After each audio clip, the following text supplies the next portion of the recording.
8 years ago, my sister got pregnant. The father wasn't involved and my sister didn't want the baby. But she also couldn't bring herself to terminate or adopt out to strangers. She approached me and my now ex-husband and asked if we would be willing to adopt her child. We weren't sure as we were concerned this would lead to issues down the line, but my sister insisted that it wouldn't, so we ultimately agreed. Before Lucy was a year old, my husband left us both because my sister lied about Lucy's father. When Lucy was 4, I got together with my wife, and we married last year. My sister has said that seeing me and my wife with Lucy, who is now 7, confirms to her that she made the right decision. When I first adopted Lucy, my husband and I told my sister that we wanted multiple children, which she said she was fine with at the time, but now my wife and I are looking into our options and my sister objects. My sister has been staying with us since July because her boyfriend kicked her out. She keeps asking Lucy if she's sure she wants siblings. Lucy has said that she does, and telling us she's worried we won't be able to give Lucy what she needs. And then today happened. We had an online consultation with a fertility clinic to talk about sperm donation. We told my sister about it and asked her to keep an eye on Lucy while we talked. The Wi-Fi went randomly on and off 3 times during the session, booting us out of the call each time. The 3rd time, my wife went to check it and saw my sister holding the power cord, and Lucy trying to plug it back in. Lucy saw my wife and said, "Auntie keeps turning the Wi-Fi off." Wife plugged it back in. But we could no longer get into the session, and we got an email from the doctor saying that if the Wi-Fi is going to be this bad, then maybe we should try a more local clinic, as we can't do online consultations. When we confronted my sister, she admitted that she wants Lucy to be an only child so she has 100% of our undivided attention, and then said in a sarcastic tone, "Forgive me for only wanting what's best for my daughter." To which we responded that Lucy isn't her daughter.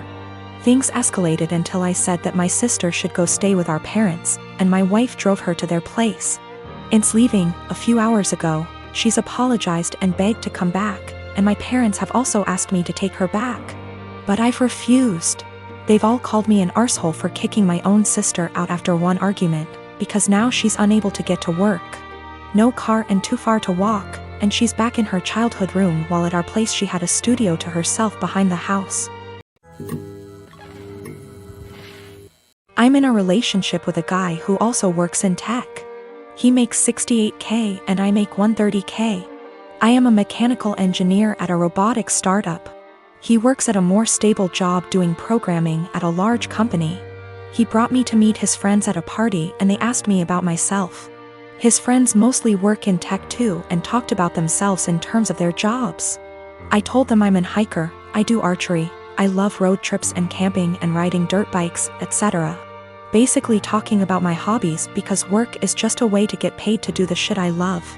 It's not how I define myself and it doesn't come to mind when someone wants me to tell them about myself. One of his friends asked about work and I said, "Oh gosh, I don't want to talk about work at a party."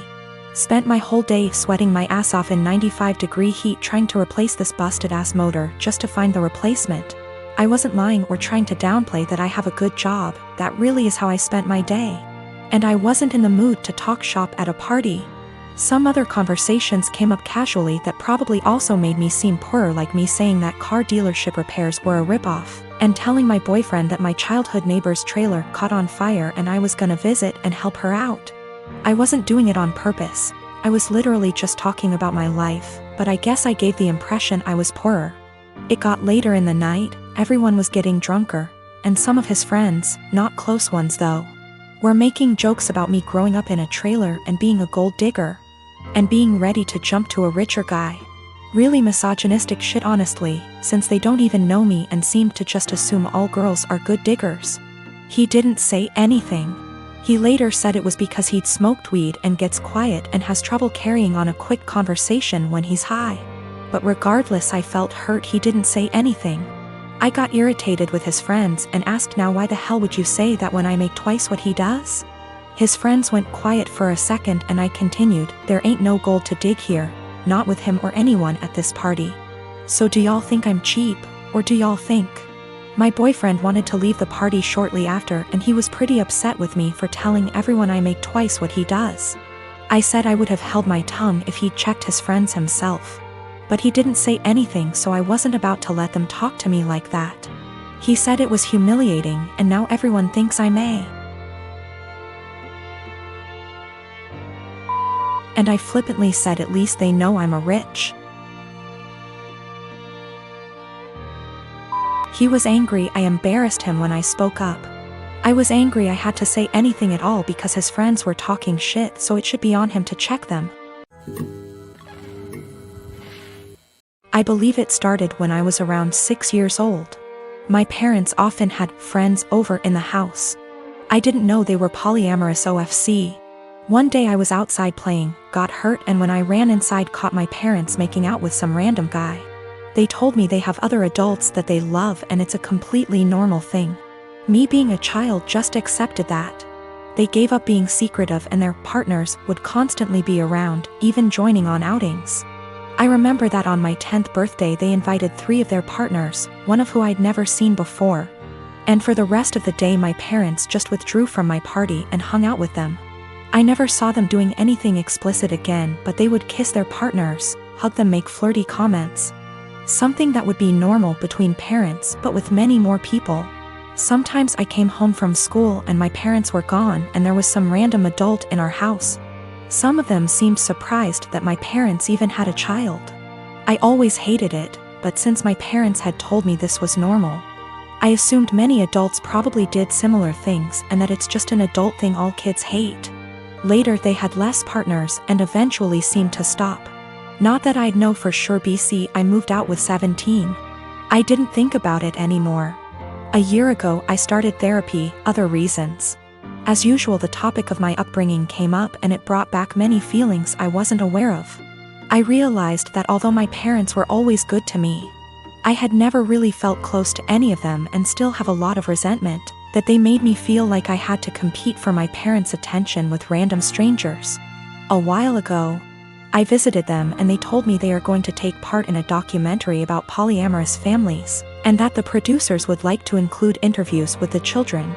So they would love if I could agree and tell everyone that polyamory doesn't mess kids up. All my resentment bubbled up and I said that I cannot agree because I would not be able to say anything positive. My parents looked shocked. I had never brought this up before, and asked why, and I unloaded all, that I always felt pushed aside.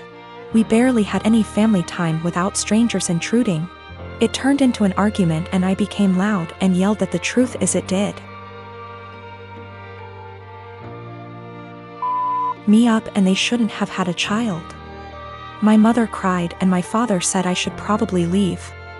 So I left and was shaken up for the rest of the week, but also felt regret because I've never made my mom cry before. Later my father sent me a message that was like, "We are sorry you feel that way. Can we have a calm discussion about this soon?" Even though I tried to, it's like I can't reply. This argument brought something very emotional up in me. Me and my daughter, Anya, are from India. Our native language is Hindi. She's 11 years old now. Her father died when she was 5 and I immigrated to States because everyone was trying to get me remarried to a 60-year-old sleazebag, because, oh no, however will a woman live or raise a child alone? I started dating my now husband when Anya was 6. He had a 5-year-old son, Ben, 50% custody. Me, Anya, Ben, husband and Ben's mom get along really well. The kids were very well adjusted and they were genuinely happy when we got married. Whenever tensions arose, we dealt with them patiently. Let's just say after walking through the minefield of Indian family / drama, diffusing these toy bombs were very easy. Anya has a habit of talking in Hindi when she gets really excited. Sometimes, while talking to me, she starts talking in Hindi without even realizing it. This wasn't a problem. If she does that while others are around, I would remind her and she would revert back to English. Few months ago, Ben's mom passed away and he came to live with us full time. He has a room already and we put Ben into therapy immediately. A week ago, Ben walked in when me and Anya were cooking and we were talking in Hindi and he started crying. He told me he is feeling bad that he can't understand what we are saying. I hugged him and consoled him and assured him that we didn't do it to exclude him purposefully. And then Anya started crying and apologized. The whole thing was just heartbreaking.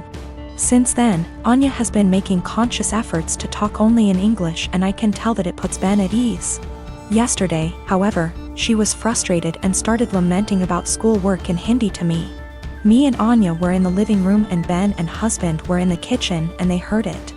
Later that night, my husband told me how he thinks we must start thinking about giving punishments whenever she speaks in Hindi unconsciously until Ben starts feeling better. I was horrified at this suggestion. I have never pulled the "she is my daughter, not yours" card.